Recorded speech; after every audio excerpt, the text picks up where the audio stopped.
Okay, so we're starting right now. Hello, everyone. Thank you for joining us for our Ask Me Live studio session. My name is Janesh Modi, and I am a third-year computer science student at Memorial University. I am also a Memorial Ambassador and the executive of the Indian Youth Association here in St. John's. I also have a YouTube channel, Talks with Janesh, that you see the board is right up there, that focuses on helping people around the world. You can check that out as well. Today, we will be chatting with Jonathan Kavanagh from the Center for Innovation in Teaching and Learning, or CITL, about remote and online learning. Before we get started, though, I just have a couple of housekeeping items to mention. This session is being recorded by our host and screen recorded on my end as well. So if you are participating, you're automatically consenting to that. Please ensure your mics are muted and your videos are turned off, just for better bandwidth. And if you have any questions, please feel free to pop them in the chat. That is the main reason why we are here, to get all of your questions answered. I see you, Jonathan. And if for any reason we miss your question, you can email ask@mun.ca, ask@mun.ca. Okay, let's get started. So, Jonathan, can you tell us a little bit about yourself and your role in the CITL department? Sure. Hello, everyone. My name is Jonathan Kavanagh. I'm the Client Services Coordinator here at the Center of Innovation in Teaching and Learning. As mentioned, you'll probably more often hear to us referred as CITL. So I studied at Memorial, finished up some time ago, and then started working almost immediately with the Office of the Registrar before I moved over to CITL, where I've been now for about 10 years. Wow. So CITL is one of the many support units here at Memorial University. We are responsible for the development and delivery of Memorial's online course offerings, as well as being responsible for all educational technologies involved in teaching and learning. While CITL has a large, diverse team that provides a lot of different services to Memorial's community, most relevant today would be the support we provide for Brightspace, which is Memorial's learning management system, along with all the tools that are integrated with that. So basically anything you use as part of your course, we would provide support for. So that includes, academic courses as well as administrative courses like MUN 101. Yeah. So Brightspace is the home of all of your online courses, and most on-campus or remote right now courses will also use Brightspace. Our team support includes providing a just-in-time technical support for Memorial students, faculty, and staff, and that live support is available 7 days a week. So that includes evenings and, of course, weekends. And in addition to that live support, we also kind of create and maintain some guides that we provide to students that help you through your process of using Brightspace. So currently, with our partnership with the academic units, we offer over 475 different courses online, and that's both undergrad and graduate level. And those courses span 37 fully or partially online programs. So that means you can basically complete those programs online. And those programs and courses are the same as you would receive through any of Memorial's delivery methods. So I know we got lots of time for questions, so I look forward to answering lots of questions today and hopefully share some insight on what you can expect in September. Yep, definitely. So now that the whole fall semester and the spring semester has moved to online, I'm assuming the CITL has been more busier now? Yeah. Since the decision to move to remote in, I guess, March, we've been really busy between, helping instructors move to that remote delivery as well as helping the student transition as well.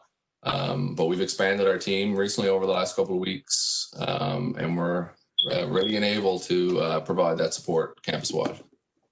That's good. So just a reminder to the viewers, if you have any question, feel free to pop them in the chat. And one of the questions we received is, what is the difference between a remote course and an online course? Sure. Yeah, and that's a question that's come up a lot lately. So basically, a remote course is a face-to-face course that has been adapted by the instructor for delivery remotely and kind of because of this immediate disruption. So it was kind of on the fly, using a lot of the same tools that we offer for our online courses, adapting this course to fit the remote model. So basically a at a distance type scenario. Whereas an online course is a course that we've developed carefully with a large team of employees here at CITL, that's designed to be offered online. So it was designed specifically for no face-to-face interaction, whereas obviously in winter, your faculty or your instructor started that semester assuming there was face-to-face interaction for the entire semester, and then partway through had to kind of react and move to this remote. So basically they're using a lot of the same tools, but just kind of getting familiar with them on the fly. And I would say that since that time in March, the gap between what a remote course is and what an online course is has shrunk. So basically, as instructors have more time to prepare for upcoming semesters, their courses are becoming just as in-depth as a lot of the online courses we offer. Okay, yeah. So the next question is, how do I access my online courses? Sure, I can put the link in the chat here. So basically, you'll just visit online.mun.ca, and you'll enter your MUN ID credentials. So that's your email and your MUN ID, that first part of your email address and your password. And that will sign you into Brightspace, and your courses are right there on the homepage. So basically what happens is your instructor decide if it's a remote course, your instructor will decide if they're using Brightspace or not. Most likely they are. I believe in spring it's around 92%. So it's most likely that your course in September is going to use Brightspace. And so there will just be a tile on that homepage that you'll click to enter your course. So it's pretty straightforward accessing the course. It'll be available on the first day of classes, so September 9th.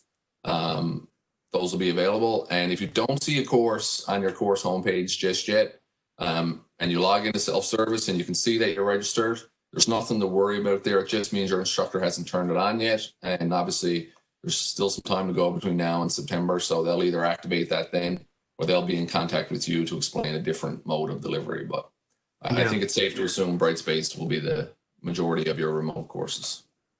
Yeah, sure. And I also think like when you just register for a course, it takes a few hours to actually show on your Brightspace, because that has happened to me. I think I contacted one of the CITL members, and they said that it's refreshed 4 times a day. So maybe up to wait a few hours.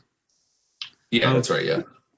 People are also wondering how far in advance of the fall 2020 term will the courses be available in Brightspace?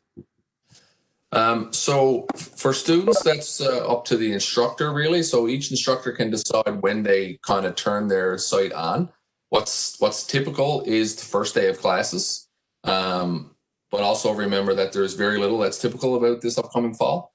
So instructors have been reaching out to our department recently and asked that question, how can we make our course available to students early? So I do think you'll see some courses available sometime in August, but by default they're available on the first day of classes. Oh, okay. Yeah. So if you you can reach out to your instructor if you'd like to see if they plan on opening their course early. If not, you'll see that on the first day of classes. And they usually last till the last day of classes. They're usually available. Yeah, by default, it's the last day of exams in that given semester. So obviously, if you had to prepare for any exams, you get right up to that last day. Yeah. Okay. Our next question is one of the viewers: what other mode of delivery is there to receive courses apart from Brightspace? So obviously, to receive a remote course, there really wouldn't be a whole lot of other options that we would support. We don't basically your faculty member or your instructor has the option to use whatever they want. Maybe they have a personal website that they're going to share their content through that way. I know when I was a student many years ago, that was very common. Instructors had their own websites and they posted stuff there. Obviously, most have migrated to Brightspace by now. So what's being used outside of Brightspace, it would be really just me guessing, but I would expect most remote courses would be on Brightspace. Yeah, you're right. Actually, I did a course on the winter semester, and the prof had his own separate website and stuff for giving out the notes and stuff. So Yeah. profs also do that. Yeah. The next So either question way, is, if you're sorry, yeah, go ahead. No, no, I you was going to first. say, if you're a student, you'll hear from your instructor most likely via your @mon email address if Yeah. Brightspace is not going to be your mode of delivery. But I think it's safe to assume, especially for the first year courses, that Brightspace is going to be the go-to. Yeah. Okay. The next question is, I am having trouble using Brightspace and I cannot figure out how to submit my assignment. Where can I go for support? Sure. So we have, as I mentioned, we provide just-in-time support, meaning we're there at the phones, ready to help you just in time, and that's available in the fall. Be until 10 p.m. most evenings. So kind of when you're about to submit your assignment, we're there, and you can call us by phone. You can submit a request to our office, which basically opens up an email between us and the student, or you can use a live chat. So that's a really commonly used feature for students. Just open the live chat and you could ask, how do I submit my assignment through Brightspace? And one of our support specialists will walk you through step by step how to do that. And I'm just going to post the link to our support site right now in the chat. And I would suggest, while it is available through Brightspace as well, like if you log into Brightspace on the homepage, we have a small kind of widget version of this site where you can contact us as well. That's the main site, and we suggest you reach out to us anytime you have trouble. Okay, sure. So the next question people are wondering is, if I am taking an online or remote course, are there specific times that I need to be available to get online? Like, are the classrooms going to be live? Yeah, so that is an option we provide to faculty. So there's a tool built into each course site that allows a synchronous session similar to what we're doing here today. We do recommend that if an instructor chooses to use that technology, that they also record them and make those recordings available later for those who aren't able to attend. But some courses will have live sessions and some won't. It's really unique and up to the instructor themselves, and that'll be identified in your course syllabus and in the course getting started section. And if it's unclear after reading those, if you have live sessions, then we would suggest you reach out to your instructor directly. As well as if there is live sessions and there's no mentions of recording, and you're not available to attend those, that you reach out to your instructor as soon as possible and make them aware that you're not able to attend, and that CITL provides the ability for them to record those sessions, and they can reach out to us and we can provide assistance with doing that. But obviously, the sooner you do that, the better. And there's, obviously no point in reaching out after a session to say you weren't able to make it because it's too late to record then. So keep the lines of communication open with your instructor, and just be upfront and clear with what you're able to attend and what you're not able to attend. Yeah, definitely. Also, I've seen that this semester the labs and stuff are also put online, so it's better to stay in touch with the instructor in case there's a question in the head. Yeah, definitely. So next question is, if I am doing an online course or an online program, will my exams be online too? During remote courses, what does test taking look like? Sure. So there's a couple of different options for instructors for this semester. And again, which course you register for will decide exactly which method. So Brightspace has a quiz tool, which your instructor can provide you with a timed quiz, which will give you, a certain amount of time to answer a certain amount of questions. Those questions can vary from multiple choice to long answer, matching, fill in the blanks. So your instructor will create that and release that to you through Brightspace. Typically, those are either set up where you have, a certain time frame. So you have a 2 or 3 hour span where you get 20 minutes to complete a quiz. You log in and complete your quiz. There's also what we call online proctors, which is where you would probably write a more substantial exam, probably a final exam, and you would sign up for a online proctoring service that we offer. So we would reach out to you and tell you that your course has an exam that's online proctored. Here's how you register, and then basically someone watches you write your exam. So you take a Brightspace quiz, which are on your webcam, and that user can see your screen, so we know you're not, Googling certain answers or whatever the case may be.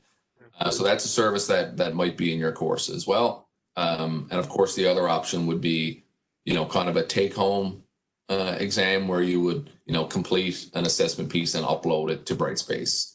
And the uploading process is pretty much similar to, attaching something to an email through your Brightspace course. So it's pretty straightforward to use for students. Yeah. So just a question. Sure. Are those the Proctor exams, are those paid by students separately, or are they paid by the university?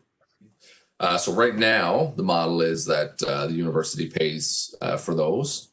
I do believe that there was at least one course that used that service more than typical. I think they had a couple of extra assessment pieces, and there might have been some student pay there, but that's really uncommon, and I don't think it's anything you'll see in first-year courses.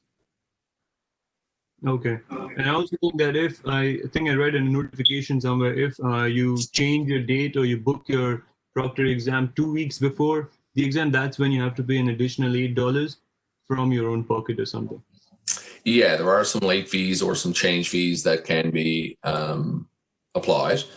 So just, make sure that you stay on top of the emails we send out. So basically we reach out and let you know that, you're assigned to this course, and it's using this mode of testing. Here's what you have to do. And if you have any questions and you're unsure if you've set it up right, or if your course even has online proctoring, you can certainly reach out to our office, and we'll have a quick look at your course, and we'll, either confirm or whatever the case may be. Yeah, sure. So people are wondering, can you use a screen reading software in an online course? So all of our online developed courses that we've developed are mainly using HTML created pages. So screen readers will work just fine with those. Brightspace does allow faculty to upload, Word documents, PDFs, PowerPoints, which you can download. And you might find the screen reader works a bit different if you download and view those in their native software, as opposed to just viewing it through the browser. But for the most part, those should work. Screen readers should work fine. I know the Commons has some service, and they can help you with that if you're having any trouble with using a screen reader with Brightspace pages. Okay, sure. Also a reminder to the viewers again, if you have questions, put it in the chat. I am monitoring the chat as well, so we will get to that. The next question is, Jonathan, what happens if you do not own a webcam but have to be proctored online? So what will happen in that sort of situation?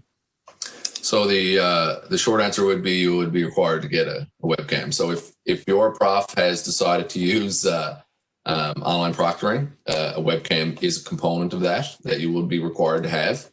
And if there's really a reason why you're not able to obtain one, then reach out to your instructor and see if another service can be made available. But typically, if you're doing online proctoring, a webcam is required.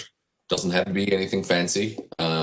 Those simple, USB plug-in can be purchased fairly cost efficiently, and those will work. It's, it doesn't have to be anything really over the top fancy. And most laptops nowadays have a webcam built in, and that one will work just fine.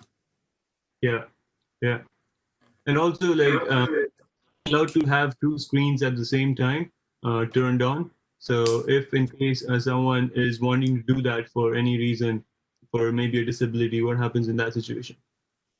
So if they're doing that for purposes of a disability, then I would suggest they contact the Blunden Center and have that as a recorded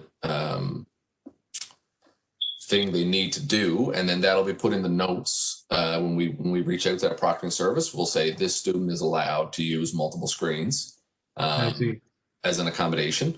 Otherwise, I would imagine you would be told to unplug one of your screens. But either way, part of what you agree to is with this e-proctoring is that they can view and monitor your computer. So basically, using a remote software, they're seeing what you're seeing anyway. So even if you had that second screen, they can still see that as well. See where the technology is going these days. Yeah, we've actually been offering that service for a while, probably 4 or 5 years now, and it's gotten great feedback from students, especially those who are in kind of remote locations, and finding a proctor is not necessarily easy. Yeah, it's been really helpful in that case. That's good. So next question is, if I have until 12 p.m. to submit an assignment, is it in my time zone or is it in the Newfoundland time zone? So this is mostly for international students or people out of province.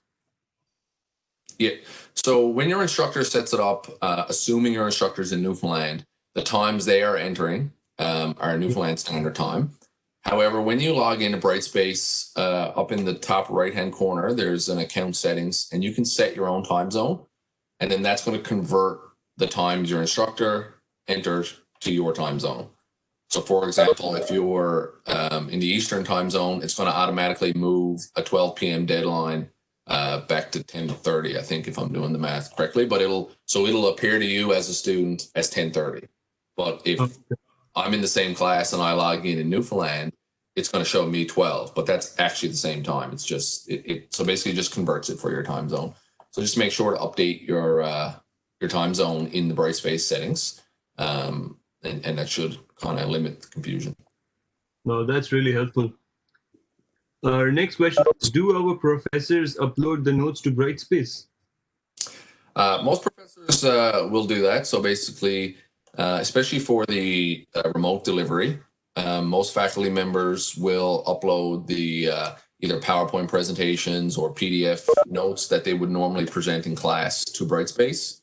For our online developed courses, most of those notes have been kind of converted to HTML pages and kind of laid out a little bit differently. So you won't actually see a PowerPoint or a PDF document, but that information will be there anyway. Okay, that's good. How do I find out what programs I can do entirely online? Yeah, so we have those listed on our website, and if you bear with me for 1 second, I'll grab that link. But so we have a number of programs that are, completely available online. So that means that you can complete the entire program start to finish online.